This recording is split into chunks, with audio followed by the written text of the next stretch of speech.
As-tu lu le journal ce matin? Il y avait un article intéressant sur les chutes chez les aînés. Oui, j'ai lu ça rapidement. Je pensais pas que c'était si problématique. 20 à 30 des personnes aînées chutent. Une personne sur trois, c'est pas rien. Ce qui m'étonnait le plus, c'est de lire que la moitié des chutes arrivaient à la maison, puis souvent, simplement en marchant. C'est étonnant parce que chez toi, c'est censé être l'environnement que tu connais le mieux en plus. C'est peut-être pour ça qu'on est moins vigilant.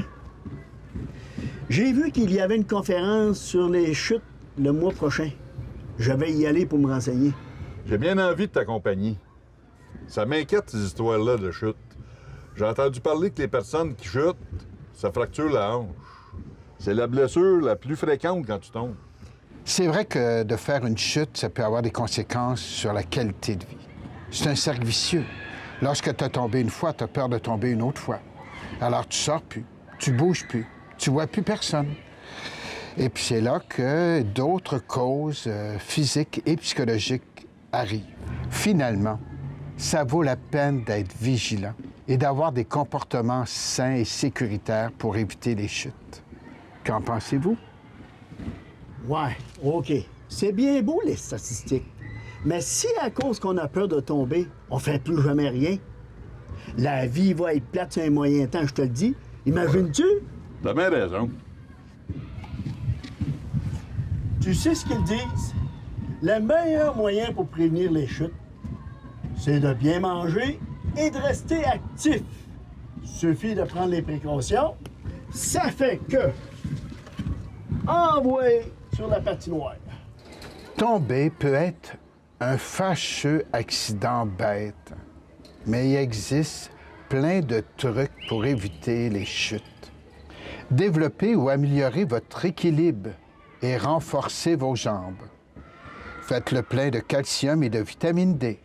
Faites le tour de votre maison pour vérifier si vous risquez de tomber ou de glisser, en vous assurant que votre environnement est aménagé de façon sécuritaire.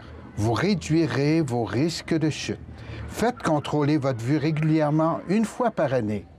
Faites faire une révision de vos médicaments par un professionnel de la santé, particulièrement si vous en prenez plus de 3 par jour, peut aussi vous aider. Si vous avez besoin de plus d'informations sur les méthodes à suivre pour éviter les chutes, bien consultez un professionnel qui sera là pour répondre à vos questions. T'as l'air fou avec ça sur la tête. Oui, mais si je tombe, il m'arrivera rien. Tandis que si toi tu tombes, Ah, commence pas. attends pas que ça t'arrive, mets tes protections. Les jeunes vont rire de nous autres. Va avoir l'air ridicule. On s'en fout complètement. Moi aussi, je vais avoir l'air fou. Ouais, on va avoir l'air de deux vieux fous. Ah, papa, t'en viens-tu? Ouais, on arrive, là. Oui! Je leur ai dit qu'elles allaient jouer avec des légendes de l'ancien temps. OK. Viens-t'en, mon vieux fou, qu'on s'active un peu. Yay! Elle a des lunettes. Non!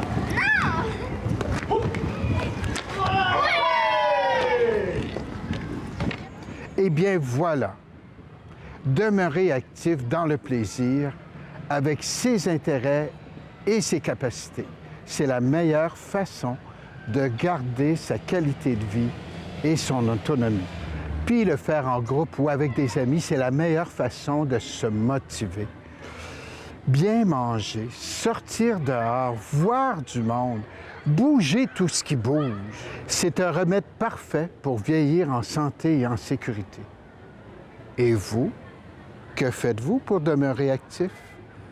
Pour en savoir davantage, contactez le service d'information des aînés de la MRC de Rivière-du-Loup.